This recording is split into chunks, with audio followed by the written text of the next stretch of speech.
নমস্কার, আমি নির্মল। SS option trading একাডেমিতে আপনাদের সবাইকে স্বাগত। আজ আমরা সারাদিনের মার্কেট নিয়ে দিনের শেষে অ্যানালাইসিস করব। মার্কেট কেন উপর নিচ কতটা পরিমাণ হলো এবং কি কারণে এই উপর নিচ হয়েছিল, তার একটা সাপোর্ট থেকে রেজিস্ট্যান্স থেকে আবার সাপোর্ট কিভাবে হয় সেটা আমরা ছোটোখাটো একটা অ্যানালাইসিস করে আপনাদের দেখাচ্ছি।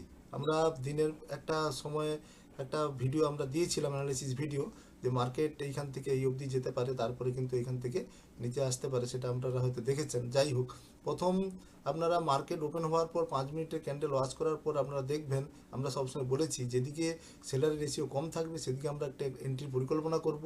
অতএব শুরুতেই আপনারা দেখবেন আজকে কিন্তু পুট সাইডে সেলারের রেশিও অনেক কম ছিল, তাই এই 111 পয়েন্ট এইসব থেকে প্রিমিয়াম সাপোর্টকে রেসপেক্ট দিয়ে মোটামুটি 20-25 পয়েন্ট একটা উপরে উঠে গেছিলো এবং আমরা এই সময় অ্যানালাইসিস করে বলেছিলাম যে এটা রেজিস্ট্যান্স অবধি প্রায় প্রিমিয়ামটা চলে এসছে। এরপরে কিন্তু প্রিমিয়াম হয়তো আর বেশি উপরে যাবে না, কারণ এখানে সেলাররা এইসব জায়গায় অ্যাক্টিভ থাকে, এইসব প্রিমিয়ামের উপর নজর রাখে, এখানে সেলাররা এন্ট্রি নেয়। তাই মোটামুটি ছোটোখাটো হয়তো আপনারা একটা পয়েন্ট অ্যাচিভ করতে পেরেছেন।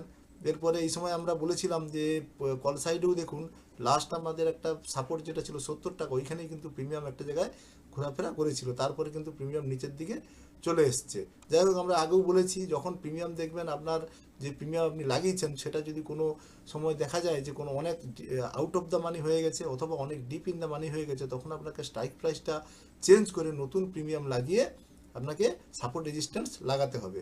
এরপর দেখুন এইখান 140-এর কাছে এসে প্রিমিয়াম কিন্তু কিছুটা হলেও নিচের দিকে চলে এসেছিলো, অর্থাৎ সেলাররা এই সময় অ্যাক্টিভ হয়ে গেছিলো, তাই প্রিমিয়ামটা কিছুটা নিচে চলে এসেছিলো এইসব জায়গায়। কিন্তু এইসব জায়গায় আমাদের কোনো, আমরা বলেছি এইসব সাপোর্ট রেজিস্ট্যান্সের মাঝে কিন্তু আমরা কোনো এন্ট্রি নেব না। আমরা সবসময় টার্গেট থাকবে হয় সাপোর্টকে রেসপেক্ট দিয়ে উপরে, অথবা রেজিস্ট্যান্সের উপরে ক্যান্ডেল ব্রেক করে নতুন ক্যান্ডেল তৈরি করে উপরের দিকে গেলে আমরা তখন একটা ঠিকঠাক এন্ট্রির পরিকল্পনা নেব। এক্ষেত্রে দেখুন প্রাইস অ্যাকশনের রেশিও ছিল, দেখবেন কল সাইডে ছিল অন্তত প্রায় 6 লক্ষের মতো, 6 কোটির মতো সেলার, আবার পুট সাইডে ছিল 2 কোটির মতো সেলার, তাই পুট সাইডের প্রিমিয়াম কিছুটা উপরে উঠে গিয়েছিল।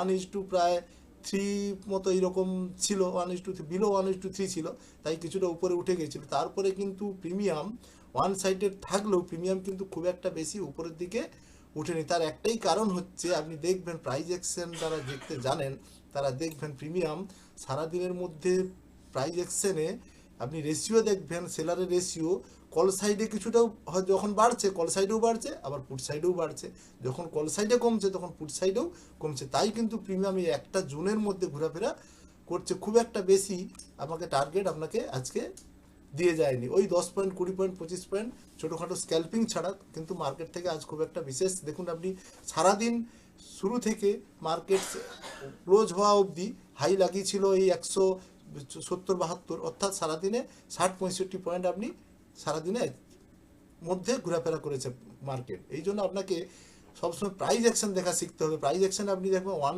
ফুলডের গেটে যখন যেমন ওয়ান সাইডেড ছিল, তেমনি আপনি 5 মিনিটের গেটে দেখবেন যখন সেলারের রেশিও আসছে, কখনো 1 লাখ, 2 লাখ, 4 লাখ, 5 লাখ, 6 লাখ, কোনো বেশি পরিমাণে সেলার কিন্তু বাড়ছে কমছে তা কিন্তু নয়, তাই মার্কেট একটা জোনের মধ্যে কিন্তু সারাদিন ঘোরাফেরা করছে। এই জন্য আপনাকে শিখতে হবে ভালো করে, এই প্রাইস অ্যাকশন দেখাটা আগে খুব ভালো করে শিখতে হবে। এর একটা পদ্ধতি আছে প্রাইস অ্যাকশন দেখা, সেটা আপনাকে আগে রপ্ত করতে হবে এবং এই স্ট্রাইক প্রাইস চেঞ্জ করে এই আপনাকে সাপোর্ট রেজিস্ট্যান্স লাগানোটাও ভালো করে শিখতে হবে। যদি আমাদের এই ভিডিও ভালো লেগে থাকে অবশ্যই আমাদের কমেন্ট করে জানাবেন, এবং আপনারা যদি আমাদের আপডেট সারাদিন আমরা ছোটোখাটো দিতে থাকি টেলিগ্রামে, সেই টেলিগ্রাম চ্যানেল নাম্বার এইটা আমাদের দেওয়া আছে, যদি আপনারা টেলিগ্রাম চ্যানেল জয়েন করেন সেখানে আপনারা সারাদিনে ছোটোখাটো একটা আপডেট আপনারা দেখতে পাবেন। আর আমাদের চ্যানেলটিকে অবশ্যই লাইক এবং সাবস্ক্রাইব করে দেবেন। নমস্কার।